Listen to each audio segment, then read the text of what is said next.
같이 함께 아멘 한번 해볼까요? 아멘. 네, 아멘. 네, 기도하고 성경 읽으면 이제 아멘이라고 대답을 합니다. 그 아멘은 그렇게 될 줄로 믿습니다라고 하는 뜻입니다. 제가 이렇게 벌써 새청에 온 지도 1년 6개월이 됐는데 새청 예배 중에서 가장 듣기 힘든 말 중에 하나가 아멘인 것 같아요. 기도하고 성경 읽고 또 설교를 해도 이 아멘으로 이렇게 응답하고 화답하는 분들이 그렇게 썩 많지가 않습니다. 근데 이제 아멘이라고 하는 것은 우리가 정말 그렇게 될 줄로 믿고 말씀을 읽을 때 이 말씀대로 될 줄로 믿고 또 말씀을 들을 때에는 내가 들은 이 말씀 내가 결단한 대로 될 줄로 믿고 또 기도할 때에는 내가 기도한 대로 될 줄로 믿고 하는 고백이 아멘입니다. 굉장히 소중하고 귀한 고백입니다. 근데 우리가 이 아멘이라는 그 고백이 너무 익숙하고 많이 하다 보니까 그냥 되게 익숙하게 아무렇지도 않게 그리고 안 해도 되는 것처럼 그렇게 생각하는 그런 생각들이 좀 많은 것 같습니다. 우리가 이제 올해가 벌써 가고 이제 다음 주면 내년 첫 예배를 드리게 되는데 우리가 2020년에는 새청 예배가 더 회복되고 살아났으면 좋겠고요. 특별히 우리가 아멘으로 고백하면서 주님께서 우리 새청에게 들려주시는 말씀 또 우리가 읽는 말씀 또 우리가 하는 기도들에 대해서 정말 그렇게 이루어질 줄 믿고 함께 달려나가는 저와 여러분들이 됐으면 좋겠습니다. 이럴 때 아멘 하는 겁니다. 아시겠죠? 지난 주간 이제 성탄절이 지나가고 오늘이 12월 29일입니다. 이제 2019년도도 이틀 남았습니다. 어느 순간부턴가 성탄절이 그렇게 썩 설레지가 않습니다. 뭐 전체적인 분위기도 좀 그런 것 같아요. 예전 같으면 성탄절 임박해서는 막 거리 돌아다니면 캐롤도 많이 나오고 그리고 되게 성탄에 관련된 어떤 여러 가지 분위기들 이벤트 행사들도 많았던 것 같은데 이제 뭐 세월 상황이 그런 것 같기도 하고 얼마 전에 그 기사를 봤더니 캐롤이 저작권 때문에 함부로 틀지를 못한다고 그러더라고요.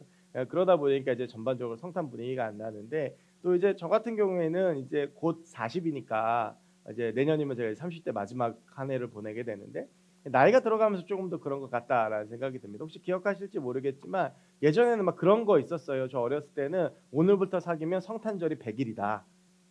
뭐 그런 거 이제 해서 막 헤아려서 성탄절 100일 전에 꼭 남자친구 여자친구 만들어야 되고 막 옛날 옛적에는 글에 썼었습니다. 근데 이제 결혼을 하고 나니까 성탄절이 크게 이렇게 설레이지가 않아요. 그게 뭐 아내하고의 문제가 있어서가 아니라 결혼하고 나서 아이를 낳으면 성탄절은 그때부터 아이들을 위한 그 시간이 됩니다. 그래서 아이들에게 선물을 준비하고 그리고 아이들에게 뭐 원하는 것들을 주고 아이들하고 놀러 나가고 그러니까 저도 이제 결혼하고 매년 성탄절이 그랬던 것 같아요. 제가 이제 결혼하고 딱 첫 해에만 성탄절을 둘이만 보냈었고 그 다음 해부터는 이제 저희 큰 아이가 있었습니다. 근데 첫 해는 성탄절 어떻게 보내는지 잘 모르겠어요. 또 그때는 제가 교회 목사가 저 하나밖에 없었기 때문에 군대 교회에서 군인들하고 같이 그 군대 갔다 오신 분들 알겠지만 성탄절 되면 포상휴가증 걸고 막 장기자랑하고 그러거든요. 그러느라 이제 뭐 정신없이 보냈고 그러고 나서 이제 아이들하고 주로 보내다가 드디어 이번 성탄절 때 아내하고 단 둘이 성탄을 보낼 수가 있었습니다. 그래서 이제 24일 날 방학을 했는데 방학하자마자 아이들이 마산 외할머니 집에를 이제 내려가서 이제 외할머니가 와서 데리고 가셨거든요. 그래서 이제 둘이서 24일부터 있었는데 오랜만에 둘이 있으니까 되게 어색하더라고요. 그래서 되게 이제 좀 이렇게 둘이 있는 시간이 그 굉장히 이렇게 몇 년 만에 찾아오는 시간이라 되게 어색하고 그리고 조금 그랬습니다. 근데 이렇게 첫날 적응기를 마치고 이제 25일 날 성탄 예배가 끝나고 나름대로 둘이 이제 처음으로 연애 분위기를 내며 성탄절을 보냈는데 대학로 가서 재밌는 연극도 봤고 제가 그 연극 보고 너무 재밌어서 주변 사람들한테 이 연극 진짜 재밌다 이제 계속 얘기를 했었는데 그 연극도 봤고 그리고 뭐 대학로에서 밥도 먹고 명동 가서 뭐 크리스마스 거리도 좀 걸어보고 그리고 수유 와서 봉추찜닭도 먹고 그러고 나서 이제 집에 와서 이제 같이 이렇게 시간을 보냈는데요. 근데 이제 크리스마스 때 연극을 봤는데 저희가 이제 결혼하고 같이 연극을 두 번째 봤습니다. 한번 이제 여기 올라와서 처음 휴가 때 아이들 잠깐 부모님 댁에 맡겨놓고 한 편 봤었고 그리고 이번에 연극 오랜만에 봤는데 그 이제 그 연극 내용이 굉장히 참 재미있었어요. 연극 내용을 이제 연극 들어가기 전에 그 바람잡이 하시는 그 분이 나오셔가지고 이제 쭉 얘기를 하셨는데 근데 그분 그 말씀 중에 그 굉장히 저한테 은혜가 되는 말씀이 있었어요. 그분이 이제 무슨 얘기를 했냐면 좋은 연극은 관객 여러분이 만들어 주시는 겁니다. 라는 거였어요. 그래서 이제 뭐 핸드폰도 끄고 그러니까 그 연극 배우가 그러더라고요. 관객의 반응에 따라서 그날 무대가 좌지우지 된대요. 근데 제가 그 말씀에 은혜가 받았냐면 제가 설교할 때도 마찬가지거든요. 이제 여러분들의 반응과 여러분들의 눈빛과 여러분들을 보면서 이게 제가 설교 때 텐션이 올라가기도 하고 텐션이 내려가기도 하고 외웠던 걸 까먹기도 하고 설교가 잘 되기도 하고 그래요. 그러니까 물론 이제 제가 잘해야 되겠지만 가끔 보면 이렇게 지금도 이제 저는 믿기진 않겠지만 설교 때마다 참 떨리고 무섭고 그렇거든요. 근데 이렇게 딱 섰는데 다들 이렇게 좀 뭔가 그래도 은혜 받는 듯한 연기도 해주시고 뭐 눈빛도 좀 맞춰주고 그리고 뭔가 이렇게 좀 내가 이 포인트 웃어야 되겠다고 생각해서 얘기했는데 웃어주시고 그리고 가끔 우리 홍석이처럼 크게 아멘도 해주고 그러면 설교하다가 신이 나서 설교가 이제 막 잘 돼요. 그런데 어떤 날은 설교를 하면 전부 다 인상 쓰고 절 째려보고 있고 뭐 제가 뭘 잘못했겠죠. 그리고 뭐 주보 보고 있고 그 주보도 이렇게 볼 때요 이렇게 책상에 놓고 보는 사람이 있는 반면 이렇게 주보를 딱 이렇게 놓고 보는 사람들이 있습니다. 설교하는데 그러면 이제 굉장히 내가 뭘 쟤한테 잘못했나? 내가 싫은가 이런 생각이 들기도 하고 차라리 조는 게 조금 더 나을 정도. 그리고 또 많은 사람들 보면 그것 때문에 좀 마음이 왔다 갔다 해요. 그래서 오늘 그동안 제가 안 했다가 설교 말씀 스크린에 띄웠잖아요. 그 이유가 있습니다.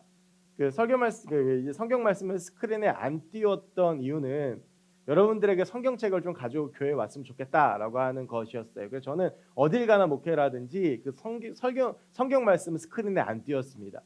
그런데 이제 1년 반 동안 이제 청년부 사역을 쭉 정리하면서 이게 의미 없다라는 걸 알았어요. 왜냐하면 성경 말씀을 이렇게 띄워도 성경책을 안 들고 옵니다. 안 띄워도. 성경책을 들고 오는 사람은 들고 오지만 안 들고 오고 그래서 핸드폰으로 찾던지 아예 안 보던지 그래서 성경 말씀을 읽는데 거의 읽는 사람이 없어서 이건 내 고집인 것 같다 그러고 올해 지금 이번 예배부터 좀 승교한테 얘기해서 성경 말씀을 띄웠는데 성경 말씀을 띄우니까 확실히 좀 많이 읽으시는 것 같아요. 그래서 이제 그런 말을 들으면서 좀 많은 생각을 했습니다. 그래서 저희가 좀 새해는 같이 이렇게 좀 호흡하고 또 같이 이렇게 좋은 예배들을 만들어 갔으면 좋겠어요. 그렇게 이제 그 말에 은혜를 받고 연극을 봤는데 연극이 더 은혜가 됐습니다. 연극은 이제 전혀 크리스천적인 내용은 아니고 오히려 시간 여행하는 내용인데 그 이제 그 연극에서 쭉 다루고 있는 핵심 그 주제 단어가 후회였어요. 마지막에 이제 남자 주인공이 딸한테 수상한 흥시소 3탄이라고 나중에 혹시 기회 되시면 좀 이렇게 인생을 돌아볼 수 있는 좋은 연극인 것 같습니다. 이제 그 딸한테 이제 미안하다고 사과하는 장면이 나옵니다. 근데 이제 그걸 이제 연말에 보면서 참 많이 웃기도 하면서 감동을 많이 받았는데 우리가 이렇게 연말이 되면 항상 하는 게 후회인 것 같아요. 이제 오늘 12월 마지막 주입니다. 이때 되면 늘 하는 말이 있습니다. 2019년도가 시작한 지가 엊그제 같은데 벌써 한 해가 지나간다. 라고 하면서 이제 한 해 지나갔던 일들 이따 셀 모임 하거나 마지막 셀 모임 하거나 그러시면 얘기하실 텐데 참 후회가 많이 돼요. 가족들끼리도 한 해를 돌아보면 못한 것들만 또 생각이 나고 그리고 내가 정말 계획했던 거 목표했던 거 못 이룬 것들이 참 많이 있습니다. 성경 뭐 예를 들면 성경 1독 하겠다라고 마음 먹고 이제 성경 1독 시작했는데 성경 1독 못한 경우도 있고요. 내가 이번에는 뭐 이런 시험에 합격하겠다, 이런 자격증을 얻겠다, 내가 또 어떤 이런 목표를 이루겠다라고 생각했는데 못 이루는 경우도 많이 있습니다. 저는 누구에게도 얘기하지 않았지만 제 마음속에 혼자 가졌던 그 제 사역의 목표는 청년부가 빨리 부흥해서 본당으로 올라가는 거였습니다. 그런데 어쨌든 그 목표는 실패했고요. 그렇게 해서 그 제 사역들 쭉 돌아보니까 참 후회되는 거. 제가 청년들한테 못 해준 거, 또 청년들한테 연락 자주 하지 못한 거, 자주 못 만난 거, 말씀 준비 열심히 하지 못한 거, 또 제가 더 좋은 목회자가 되지 못한 거, 그런 것들이 참 후회되는 일주일을 보냈었던 것 같아요. 아마 마지막 예배에 온 여러분들도 한 해를 돌아보면서 후회되어지고 후회하는 감정을 많이 느끼면서 이 자리에 오신 분들도 계실지 모르겠습니다. 그런 상황 가운데에서 오늘 말씀을 통해서 이 바울이라는 사람에 대해서 잠깐 이야기를 하면서 좀 그 자리에서 일어나서 새해로 갈 수 있는 좀 힘을 얻고자 이 말씀을 준비를 했습니다. 오늘 이 말씀 사도행전 11장 말씀은요 안디옥 교회가 세워지는 과정을 다루고 있습니다. 이제 안디옥 교회는 최초로 그리스도인이라고 하는 칭호를 받은 교회입니다. 그 전까지 이제 우리가 흔히 이야기하는 크리스찬, 이 그리스도인이라고 하는 호칭을 붙이지 않았는데요. 이 안디옥 교회 사람들을 보면서 그 지역에 있는 사람들이 저 사람들이 예수 그리스도 닮은 사람들이다. 그래서 그리스도인이라고 하는 호칭을 처음 붙이게 됩니다. 안디옥 교회가 탄생하게 된 배경은 이렇습니다. 사도행전 7장에서 사도 바울이 앞장서서 최초의 교회 초대교회 최초의 순교자인 스데반을 순교를 시키게 됩니다. 그래서 이제 스데반이 긴 설교를 하고 난 다음에 이제 돌 맞아서 죽게 되고요. 그러고 나서 사도행전 7장 마지막 부분부터 8장 3절까지의 이야기를 보면 스데반의 죽음을 기점으로 해서 그 당시에 예루살렘 중심으로 있던 교회들의 엄청난 핍박과 박해가 시작되어지게 됩니다. 그러면서 이제 이 예루살렘에서 신앙생활하던 사람들이 더 이상 거기서 견뎌내질 못하고 흩어지게 되는데, 그 중에서 상당수의 그리스도인들, 그 교인들이 안디옥 지방으로 가게 돼요. 이 안디옥은 로마의 4대 도시 중에 하나였습니다. 근데 그 4대 도시 중에서 가장 접근성이 용이한 무역 도시가 안디옥이었습니다. 그래서 이제 상대적으로 그렇기 때문에 안디옥으로 이제 많이 가게 됩니다. 그래서 이제 이 안디옥에 가서 거기에 있는 또 무역 도시다 보니까 유대인들도 있었을 거 아니에요. 그래서 그 유대인들에게 전도하고 복음을 전하는데, 이 복음을 어느 순간 유대인들 옆에 있는 이방인들도 듣게 되고, 그 이방인들이 회심하고 그 교회를 나오게 됩니다. 그래서 이 공동체가 모이게 되면서 자연스럽게 교회가 형성이 되게 되는데, 그것이 안디옥 교회입니다.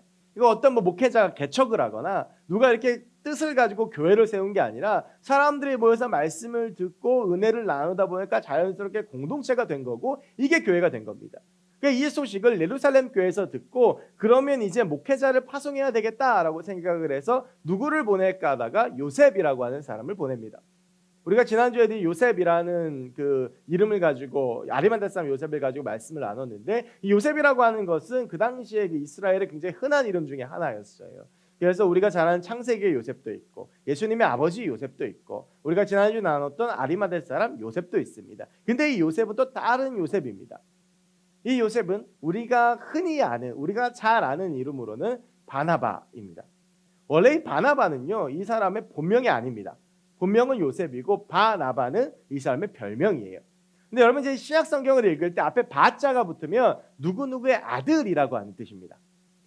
그러니까 바요나 시모나, 이게 베드로를 예수님께서 부르실 때인데 요나의 아들 시모나라고 하는 뜻이에요. 그러니까 바나바는 나바의 아들이라고 하는 뜻입니다.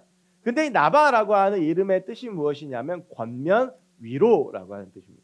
그래서 이 바나바는 위로의 아들이라고 하는 바나바의 이 별명인데, 그만큼 바나바가 주변 사람들을 위로하고 격려하고 잘 보살펴줬어요. 사도행전 4장에 보면 바나바가 자신의 전 재산을 다 팔아가지고 가난한 사람들을 위해서 내어놓는 장면이 나옵니다. 그래서 이 바나바를 그때부터 사람들이 바나바라고 부르게 된 거죠. 그리고 우리가 잘 아는 아나니아와 삽비라가 그 바나바를 보고 따라하려고 했다가 결국에 비참하게 죽음을 맞이하는 장면까지 사도행전이 연결이 되어지게 됩니다. 이제 바나바를 안디옥 교회에 파송하게 되는데, 이 바나바에 대해서 24절에서 이렇게 이야기를 합니다. 바나바는 착한 사람이요 성령과 믿음이 충만한 사람이라 이에 큰 무리가 주께 더하여지더라. 24절 이렇게 두 부분인데, 하나는 바나바를 소개하고 있고, 그래서 바나바를 통해서 이루어진 안디옥 교회의 결과물에 대해서 이야기를 해요. 바나바에 대해서 오늘 성경이 뭐라고 이야기를 하냐면 성령과 믿음이 충만한 사람이다 라고 이야기를 합니다. 훌륭한 목회자였던 거예요. 그런데 그 훌륭한 목회자이기 때문에 안디옥 교회가 어떻게 되었냐 하면 이에 큰 무리가 주께 더하여졌다. 여기서 이제 주목할 말은 이에인데, 이것은 바나바가 이렇게 훌륭한 사람이었기에 라고 하는 말입니다.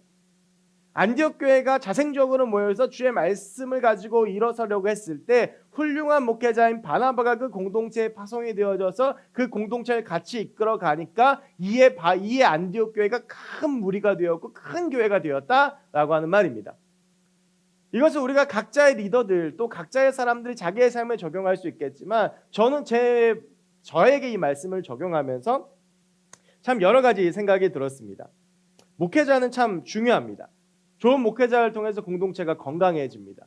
제가 늘 들을 때마다 찔림이 되는 말이, 그 공동체는 그 목회자의 영적인 역량만큼 성장한다라고 하는 것입니다.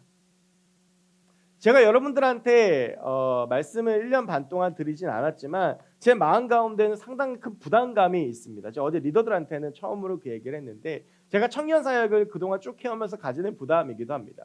보통 우리가 20살 때 이제 바로 고등학교를 졸업하고 청년이 된다라는 전제하에서 대개 청년 시절을 보낸다고 했을 때 한 10년 정도 청년 시절을 잡을 수 있습니다.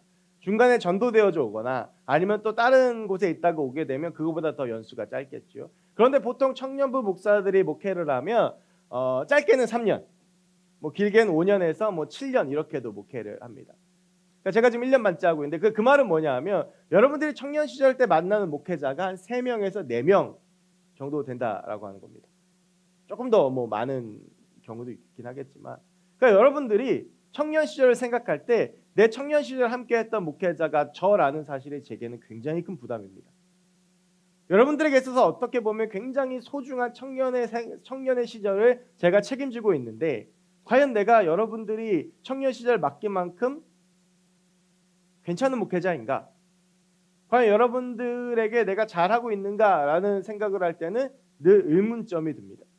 그래서 좋은 목회자가 되려고 애를 쓰고 나름대로 설교 준비도 열심히 하고 나름대로 좋은 목회자가 되려고 애쓰지만 제가 가지고 있는 한계 때문에 그러지 못하는 게 너무나도 많이 있습니다. 그래서 여러분에게 되게 미안하기도 하고 여러분에게 되게 어떤 이루 말할 수 없는 그런 미안함과 그런 책임감이 제 안에 있습니다. 그래서 저는 이 말씀을 읽으면서 안디옥 교회와 바나바가 참 부러웠습니다. 좋은 목회자였던 바나바가 참 부러웠고 좋은 목회자를 가진 안디옥 교회가 참 부러웠습니다. 저는 그런 자책감이 더 심해져서 일주일을 보냈는데, 제가 이 말씀을 드리는 건 그래서 여러분들이 저를 위해서 더 기도를 많이 해주셔야 됩니다. 제가 좋은 목회자가 아니라면 이 공동체를 떠나는 게 가장 이 공동체에 좋은 영향을 미치는 거겠지만 아직은 그러기엔 시간이 좀 너무 짧아서, 그러니까 제가 좋은 목회자가 되도록 여러분들이 저를 위해서 기도해 주시고 또 많이 품어주시고 해주셔야 합니다. 어쨌든 그래서 이 바나바라는 사람이 전 참 부러웠습니다. 그리고 전 여러분들이 모두가 다 이 바나바 같은 사람이 되셨으면 좋겠습니다. 성령과 믿음이 충만하고 공동체를 하나님 원하는 대로 이끌 수 있고 하나님과 사람들에게 칭찬받는 사람. 그런데 바나바의 위대함, 이제 진짜 본격적으로 이야기하고 싶은 것은 바나바의 위대함이 여기서 끝이 아니었습니다. 여러분, 목회자는 그렇습니다. 교회가 막 부흥되면 거기서 멈추기가 쉽습니다. 여러분, 예를 들면 우리 청년부가 내년에 진짜로 청년부가 한 200명 돼서 본당에 올라간다고 칩시다. 그러면 제가 얼마나 마음이 기쁘겠습니까? 그러면 거기에 갇히는 경우가 많습니다.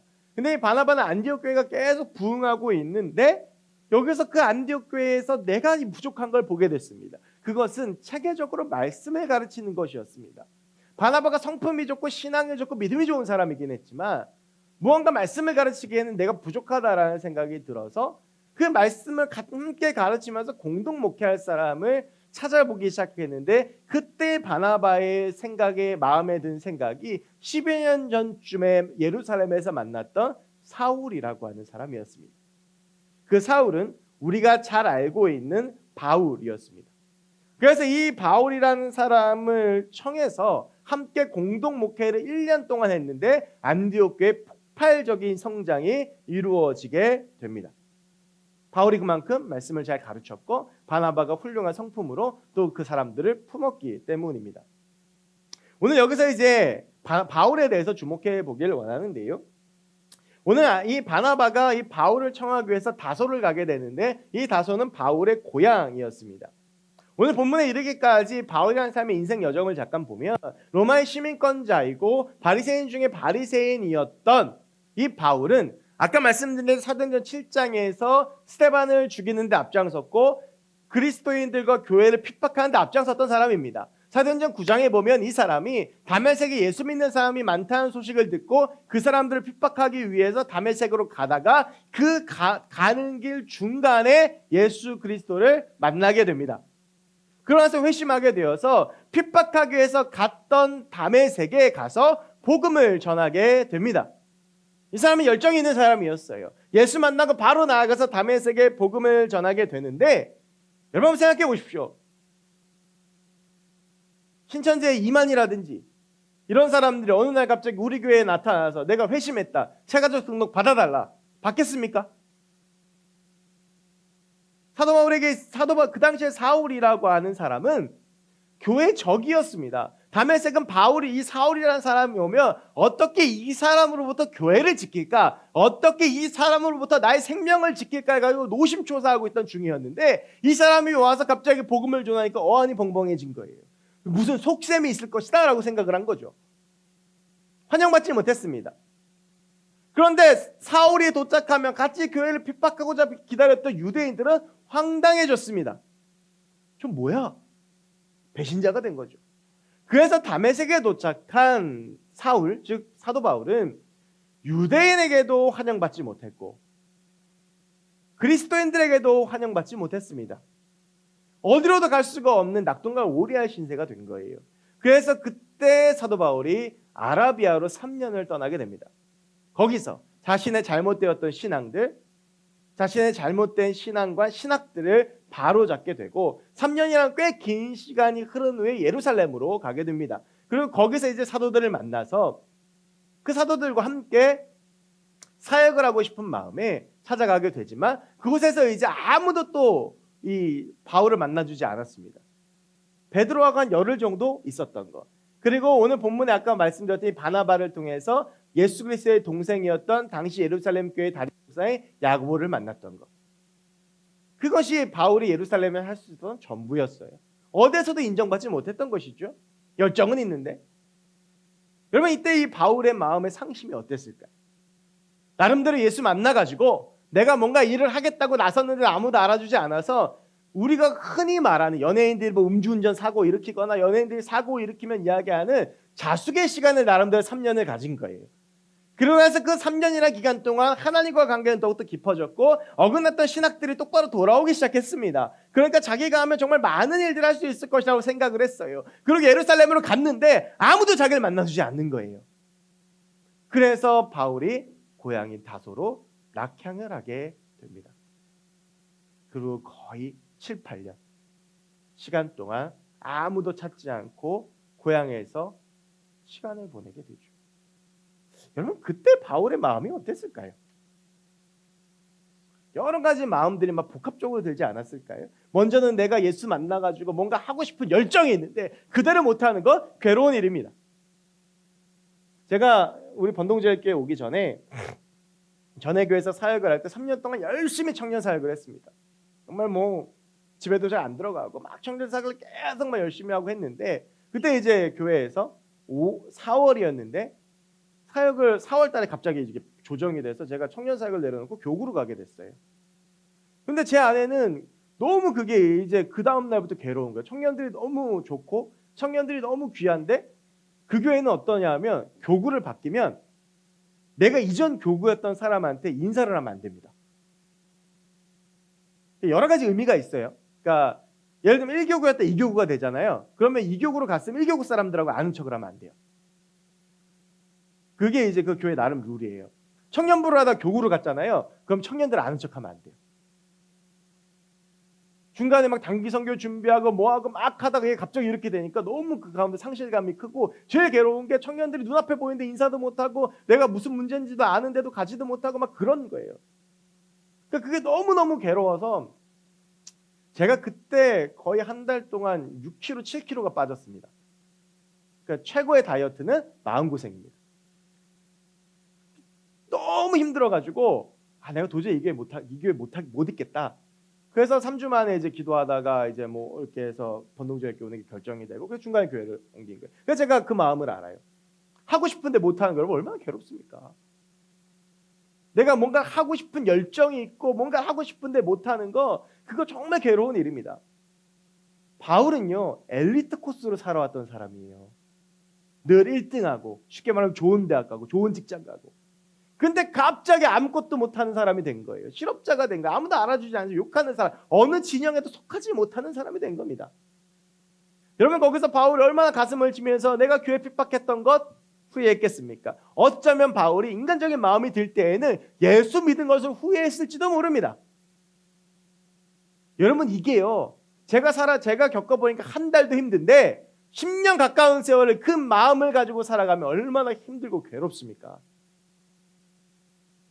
실패의 감정, 후회의 감정 그게 단지 며칠을 나를 휘감아도 힘들고 한 달 정도 지속되면 죽을 것 같이 힘든데 그 시간의 터널을 사도 바울이 10년 동안을 거치면서 살아왔던 것입니다. 그런데 오늘 본문을 보면 그런 바울의 삶에 기적이 일어납니다. 10년이라는 기다림 끝에 바나바라고 하는 사람이 찾아옵니다. 여러분 근데 이거를 이렇게 보셔야 돼요. 바울의 입장에서 전혀 기대할 수가 없었던 만남이었던 것이 오늘처럼 핸드폰이 있습니까? 페이스북이 있습니까? 인스타그램이 있습니까? 2000년 전입니다. 소식을 들으려다 들을 길도 없고 친한 사람 아니면 만나기도 힘든 그 시점에 10년 전에 만났던 그 인연으로 누가 날 찾아온다? 쉽지 않은 거예요. 10년 동안 전혀 교제가 없었던 상황입니다. 그런데 그런 자신에게 바나바라는 사람이 찾아와서 잠깐 만난 그 사람이 안디옥 교회를 같이 섬기자고 제의합니다. 바울로서는 전혀 생각하지 못했던 타이밍입니다. 이런 일이 일어날 거라고, 이런 순간이 올 거라고, 이런 시간이 올 거라고 전혀 생각하지 못했습니다. 그런데 중요한 것은 바로 그 순간이 하나님의 때였습니다. 바울이라는 사람을 그 실패의 구렁텅이에 몰아넣고 끊임없이 다듬고 연단한 하나님께서 결국 10년이라는 시간 만에 바울에게 그 길을 열어주신 것입니다. 바울이 그토록 자신이 실패자라고 여기고 후회하고 10년 동안 가슴치며 자신의 인생을 돌아보며 아파하고 눈물을 흘렸겠지만 그때 열어주지 않았던 하나님이 하나님의 시간이 되자 바울의 인생의 길에 그 길을 열어주신 거예요. 그리고 나서 바울이 바나바와 같이 가서 안디옥에서 사역을 하자 엄청난 열매들을 맺게 되고 1년 동안 수많은 열매들을 맺고 안디옥 교회에서 바울과 바나바를 선교사로 파송해서 1차 전도여행을 다녀오게 됩니다. 이로 바울은 초대교회 사역들을 능력 있게 감당하면서 그 누구도 보여준 적 없었던 놀라운 열매와 성과들을 보여줍니다. 그것이 하나님의 때였습니다. 10년이라는 시간 동안 바울이 다듬어지고 연단받으며 때로는 가슴치면서 아파했는데 그 시간 끝에서 하나님께서 그 인생의 길을 열어주시자 바울을 통해서 하나님의 일들이 일어나기 시작했던 것입니다. 여러분 우리에게는 그 누구에게나 하나님의 때가 분명히 있습니다. 내가 지금 실패한 것 같고 돌아온 인생을 보면 후회만 있고 1년 동안의 시간 동안 내가 원하는 것들이 이루어지지 않았고 내가 뭔가 지금 내 마음도 일이 풀리지 않고 내가 지금 뭔가 답답하고 내 통장은 비어만 가고 재정도 내 인생의 길도 아무것도 그 희망이 보이지 않는다면 그것은 지금 내가 실패자이기 때문이 아니라 하나님의 때가 아직 오지 않은 것입니다. 하나님은 우리를 그냥 만들지 않으셨습니다. 여러분 5살짜리 우리 예담이도 그림을 그리는데 이유가 있습니다. 제가 언젠가 한번 그런 말씀 드렸죠. 저희 딸이 4살 때에 4살 때인가 5살 때에 뭔가를 막 열심히 그렸는데 그림을 봤는데 이거 그냥 쓰레기예요. 그래서 그냥 버렸습니다. 난리가 난 거예요. 울고불고. 그래서 그걸 쓰레기통에 제가 다시 꺼냈어요. 그리고 주면서 제가 너무 궁금해서 물었어요. 얘가 이거 뭐야? 이 아빠가 보기엔 쓰레기 같은데? 근데 아니래요. 이게 사자래요. 그러면서 그림을 봤는데 아무튼 그냥 막 낙서예요. 근데 갈기가 있고 눈이 있고 이빨이 있고 발톱이 있고 다 있어요. 그 안에. 본인만 이해할 수 있어요. 여러분 3, 4살짜리도 뭔가를 그리고 만들어내는데 다 의미가 있고 이유가 있습니다. 하나님이 여러분들을 만드셨는데 우리가 그냥 지어진 존재겠습니까? 저와 여러분에게는 분명한 하나님의 뜻과 이유가 있습니다. 근데 내가 그걸 지금 모르겠어. 그 말 들으면 거짓말 같아. 뭔가 뜻과 이유가 있다는데 보이지도 않고 나는 그냥 삶을 보면 취업도 안 되고 인생도 바쁘고 집안은 개판이고 내 삶은 다 실패하고 후회되는 것밖에 없어요. 여러분 그거 아직 하나님의 때가 오지 않은 겁니다. 하나님의 때가 되면 반드시 하나님의 역사는 일어납니다. 그때가 언제인지 아무도 모릅니다. 바울처럼 저 그런 생각해서 오늘 본문 준비하면서 바울처럼 딱 10년이라는 시간이 정해져 있으면 얼마나 편할까요? 다 10년이야. 10년만 버티면 하나님의 때가 와. 그럼 10년만 버티면 되잖아. 근데 어떤 사람은 10년이고 여러분 아브라함이 하나님께 부름받을 때 나이가 몇 살입니까? 75세. 모세가 하나님께 부름받을 때 80세. 하나님의 때가 달라요. 어쩌면 여러분에겐 지금 하나님 때가 온 사람도 있고 곧 올 사람도 있고 아직 먼 사람도 있고 죽기 전에 올 사람도 혹시 있을지도 모릅니다. 분명히 중요한 것은 하나님은 여러분들을 그냥 만들지 않으셨고 여러분에게 분명한 뜻과 계획과 목적이 있고 지금 내가 실패한 것처럼 보이고 후회만 남고 내 인생을 돌아보면 다 실패한 것 투성이라 할지라도 하나님은 그것을 가지고 하나님의 때에 하나님의 방법으로 하나님의 역사를 이루어 주십니다. 여러분 퍼즐 맞춰보셨죠? 퍼즐을 맞추면 밑그림이 없는 상태에서 퍼즐을 맞춰가는 그 퍼즐을 보면 조각조각을 놓을 때 잘 이해가 안 돼요. 그게 파편입니다. 그런데 이게 그렇구나라고 이해가 되는 데가 언제입니까? 그 퍼즐이 완성될 때입니다. 여러분 우리의 인생에는 수많은 파편들이 있습니다. 여러분들이 아주 큰 의미를 가지고 있는 실패도 그 파편이고 여러분들이 큰 의미의 의미를 가지고 있는 성공도 그 파편입니다. 중요한 건 우리의 인생은 그 파편들이 모여 하나님의 때에 완성되어 지는 것입니다. 제가 이번 주에 그 설교 준비하면서 제 설교를 쭉 이제 몇 편을 봤는데 제 설교가 보통 되게 제가 이렇게 제 설교 이렇게 들어보니까 듣는 사람이 되게 부담스러울 것 같아요. 설교가 꼭 하면 이렇게 해야 된다라고 결론 줘요. 너 이렇게 해야 돼. 너 지금 못하고 있잖아. 이렇게 해야 돼. 그래서 기도해야 돼. 그래서 헌신해야 돼. 뭔가 청년들한테 답을 주고 도전하고 그래 온전히 세워진다라는 그 압박감 때문에 제가 더 그러는 것 같은데 여러분 오늘 설교는 그런 게 아닙니다. 그저 여러분에게는 하나님의 때가 있다는 하나님의 말씀을 꼭 들려주고 싶었습니다. 여러분은 실패자 아닙니다. 1년의 시간을 돌아보면 실패한 것들 투성입니까? 열심히 했는데 입시에 실패했고 열심히 했는데 취업에 실패했고 이직에 실패했고 뭔가 세상에서 번듯한 직장 갖지 못했고 뭔가 성공이라고 말할 수 있는 것을 이루어내지 못하고 그냥 실패한 인생인 것 같습니까? 아닙니다, 여러분. 그저 아직 하나님의 때가 오지 않은 것뿐입니다. 제가 헬라어 중에 가장 좋아하는 단어가 카이로스입니다. 들어보셨죠? 이 카이로스라고 하는 것은요, 시간이라고 하는 뜻입니다. 그런데 헬라어에는 시간을 이야기하는 게 두 가지가 있습니다. 하나는 크로노스고 하나는 카이로스입니다. 크로노스는 물리적인 시간을 의미합니다. 지금 2시 41분입니다. 크로노스입니다. 그런데 카이로스는 물리적인 시간을 의미하지 않습니다. 카이로스는 하나님의 시간, 하나님의 때를 의미합니다. 여러분 우리는 크로노스 속에 살고 있는 것 같지만 카이로스를 살아가야 되는 사람들입니다. 우리는 물리적인 시간을 벗어날 수 없는 사람들입니다. 그 시간의 쳇바퀴 속에 살아가고 언젠가는 그 시간의 흐름에 따라 하나님 나라에 가야 할 때도 옵니다. 그러나 여러분 우리가 크로노스를 살아가지만 우리가 늘 붙잡고 우리가 늘 주목하고 우리가 늘 내 마음속에 놓치지 않고 잊지 않아야 될 것은 우리에게는 하나님의 시간과 하나님의 때가 있다는 것입니다.